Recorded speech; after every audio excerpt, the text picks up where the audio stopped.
اهلا اهلا ومرحبا. نسينا حاجة مهمة جدا جدا جدا، وهي كوباية الشاي. لان احنا طبعا متعودين ندخل دخلة الصناعية بتاعنا، بس احنا نسيناها المرة دي. فتعالوا نجيب كوباية الشاي. احنا هنعمل كده.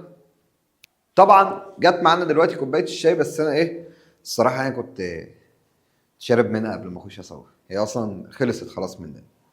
ناخد بقى اخر شوية عشان خلاص برد.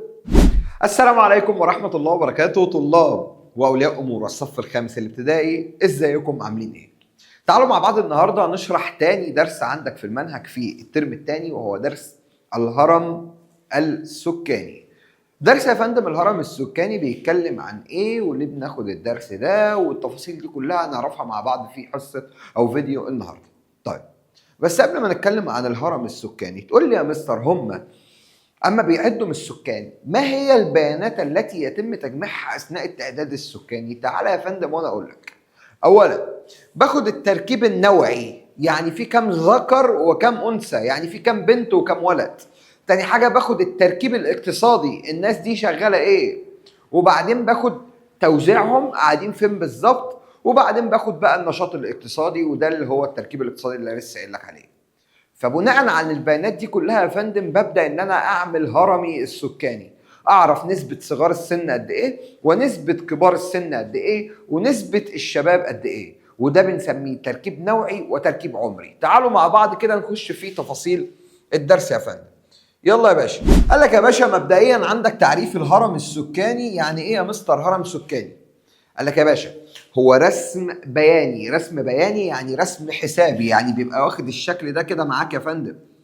الشكل ده بيبقى مكتوب هنا ارقام وهنا نسب، وبنكتب هنا العمر ونكتب هنا النسبة. بنكتب العمر والنسبة. طيب هنعرف الكلام ده اكتر بعدين. قال لك هو رسم بياني يوضح التركيب العمري والنوعي للسكان. بيوضح يا باشا تركيب عمرهم، يعني عندهم كام سنة، والتركيب النوعي بتاع السكان. متلخبط؟ تعالى يا باشا واحدة واحدة، معاش ولا كان اللي يلخبطك. ركز معايا.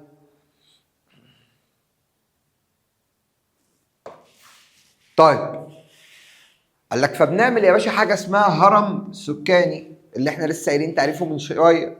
طب الهرم السكاني ده بيبقى عبارة عن ايه؟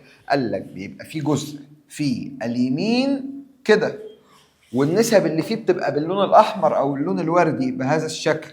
وقال لك في جزء بيبقى في الشمال بهذا الشكل، والنسب اللي فيه بتبقى مكتوبه باللون الازرق. طيب النسب، بالنسبه للنسب يا باشا اللي في اللون اليمين، فده بيحسب لك نسبه الاناث، عدد البنات. وفي النسبه للون الازرق او الشمال ده عدد الذكور. طيب مش فاهم حاجه يا مستر برضو؟ تعالى قول لي تاني.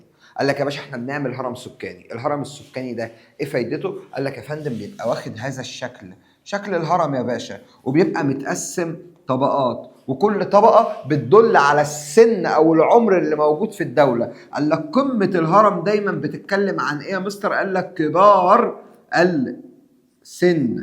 ومنتصف الهرم بيبقى فيه سن مين يا مستر، او بنتكلم عن مين؟ قال لك يا فندم الشباب. والقاعدة يعني آخر حتة في الهرم بتتكلم عن إيه يا فندم؟ قال لك عن الأطفال. طيب بعمل الهرم السكاني دي ليه يا فندم؟ عشان أعرف نسبة الأطفال عندي اللي كتيرة، ولا نسبة كبار السن، ولا نسبة الشباب، ولا إيه بالظبط اللي كتير في الهرم السكاني، وأعرف هل عندي ذكور أكتر من الإناث ولا الإناث أكتر من الذكور. ده بيفيد يا مستر؟ طبعا بيفيد وبنحتاجه جدا. في ايه؟ هنعرف مع بعض بس واحده واحده. فقال لك يا فندم اخر مره عملنا فيها هرم سكاني لمصر كانت سنه 2022 ميلاديا. دي اخر مره مصر عملت فيها هرم سكاني. اكتشفنا ايه في الهرم السكاني؟ قال لك رقم واحد ان نسبه الاناث اللي هي في الجزء الايمن 49.4%. نسبة الإناث في المجتمع المصري 49.4%. دي حسب إحصاءات 2000 كام؟ 2022. طب وقتها كان الذكور كام؟ قال لك كانت نسبة الذكور 50.6%. بالمنطق النسبتين قريبين من بعض، بس حسابيا وبالأرقام لا، الذكور أكتر شوية من الإناث. طيب قال لك يا فندم ده شكل يا فندم الهرم السكاني اللي بيبقى عندك فيه المنهج. زي ما قلت لك اللي فوق ده كله كبار السن زي ما هو محدد لك، وبعد كده اللي في النص ده الشباب او سن العمل، وبعد كده القاعده اخر حته في الهرم دي بيبقى فيها صغار السن.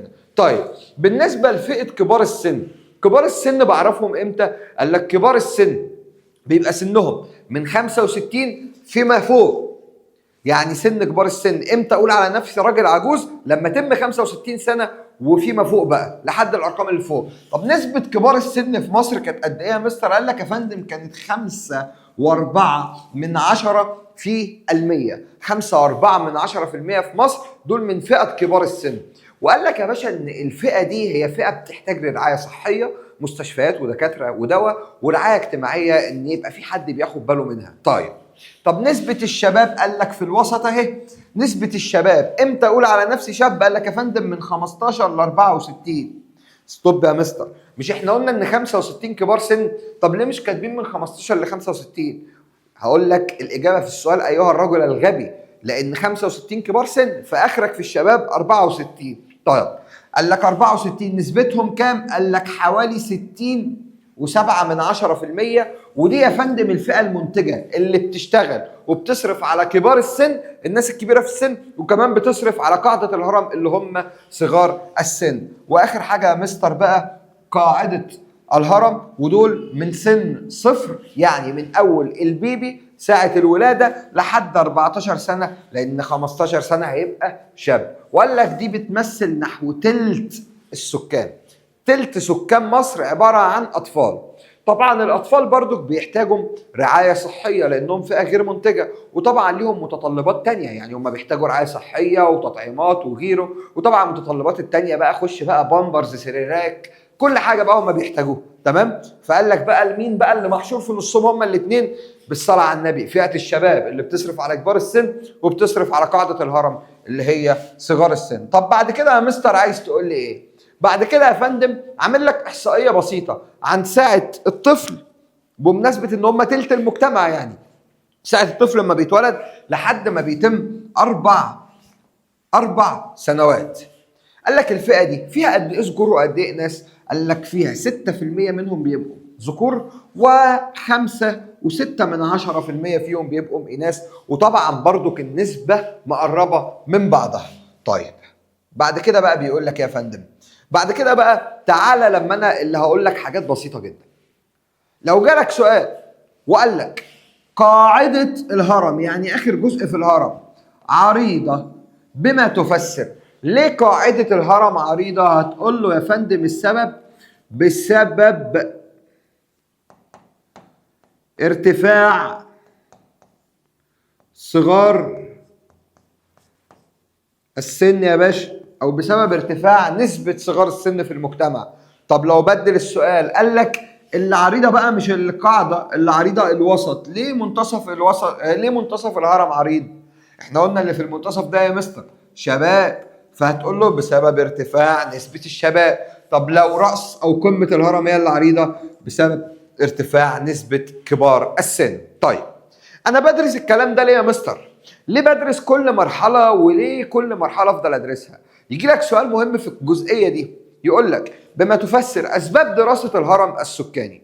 السبب بسيط جدا يا فندم، وهي ان انت لما تدرس الهرم السكاني وتدرس المراحل العمريه اللي فيه وتدرس الفئات اللي فيه ذكور ولا اناث، تقدر تعمل ايه؟ تقدر توفر لهم الاحتياجات بتاعهم في الحاضر والمستقبل. يعني لو نسبه الشباب عندك كبيره وعرفتها من الهرم السكاني عن طريق ان المنتصف عريض، هتقدر توفر لهم فرص عمل في المستقبل وفي الحاضر. لو القاعده عريضه هتقدر توفر لهم اللي هم الاطفال، هتقدر توفر لهم رعايه صحيه وبامبرز بقى وسريرك ومدارس وشغل تاني خالص. طب لو القمه هي اللي عريضه يا باشا، هتقدر توفر لكبار السن الرعايه الصحيه والرعايه الاجتماعيه والتامينات وغيره. اهو بما تفسر اهميه دراسه الهرم السكاني، تقدير احتياجات المختلفه لكل فئه عمريه في الحاضر اللي هو الوقت الحالي، والمستقبل اللي هو بعدين. بنوفر احتياجات بقى تعليم، صحه، مرافق، وفرص عمل.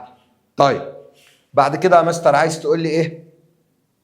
قال لك يا فندم بعد كده عايز اقول لك الجزء اللي انا لسه شرحه لك من شويه، ان الاهرام او الهرم السكاني له شكلين، ذو قاعده عريضه وده بسبب ارتفاع المواليد، او هرم ذو قاعده ضيقه، القاعده بتاعه ضيقه وده بسبب انخفاض عدد المواليد. طب بعد كده يا مستر، قال لك بقى بعد كده يا باشا دور الحكومه المصريه في دعم الفئات. قالت لك يا فندم بمناسبه ان احنا كتر عندنا فئه صغار السن، فاحنا هنجرم اي حد هيشغل اطفال عندهم. لان لما فئه صغار السن كترت بداوا من ناس، الطفل لما بيروح يشتغل في مكان سواء بقى اولى اعدادي تانية اعدادي او غيره بياخد قبض قليل جدا، ما بياخدش قبض يكفيه، فطبعا الناس بتحب تجيب الاطفال دول عشان قبضهم قليل فيدفعوا فلوس اقل. طبعا لو جابوا شاب زي حالاتي او زي اي حد هياخد منهم فلوس كتير عشان مستلزمات الحياه. فقال لك الحكومه لو حد بلغ عن حد مشغل عنده اطفال الشخص ده بيتحبس. طيب وبعدين يا مستر، قال لك لما لقينا بقى ان فئه كبار السن بدات عندنا تكتر شويه، فعملنا ايه يا باشا؟ عملنا تقديم لسن المعاش. سن المعاش كان 64 سنه. يعني لو انت شغال موظف او مدرس في مدرسه حكوميه او موظف او حاجه وظيفه حكوميه، فلما بتوصل 64 سنه الحكومه تقول لك يا باشا اقعد بقى، لان انت خلاص بقى انت سلمت نمر، فاقعد واحنا هنديك معاش. فالحكومه قدمت سن المعاش شويه، خلته من 64 ل 72 وفي بعض الاحيان 75، عشان برضو كان الناس تفضل شغاله وان الفئه دي لو كترت ما يحصلش مشكله في الدوله. طيب التركيب الاقتصادي لسكان مصر يا فندم، قال لك 25% من سكان مصر، وخلي بالك دي معلومه إثرائية يعني قرايه فقط. قال لك اللي شغالين في الزراعه 25% يعني ربع السكان، والتجاره 23% والصناعه 13%. طب باقي السكان شغالين في ايه؟ اكيد مش بيبيعوا قلم، شغالين في الخدمات التعليميه زي اللي انا بعمله دلوقتي، والخدمات بقى الصحيه المصرفيه والسوبر ماركتات، وكل هذا بيتحط تحت بند الخدمات. طيب وبكل بساطه يا فندم معانا دلوقتي درس الهرم السكاني خلص. اظن خلص مننا في 10 دقائق ربع ساعه، درس بسيط وجميل. لو عندك مشكله في الدرس تقدر تكتبها لي تحت في الكومنت، رقمي عندك في الوصف تقدر تتواصل معايا بشكل شخصي. لو شايف ان الفيديو مفيد ويقدر غيرك يستفاد منه يا ريت تشيره. كان معكم مستر احمد السيد، سلام.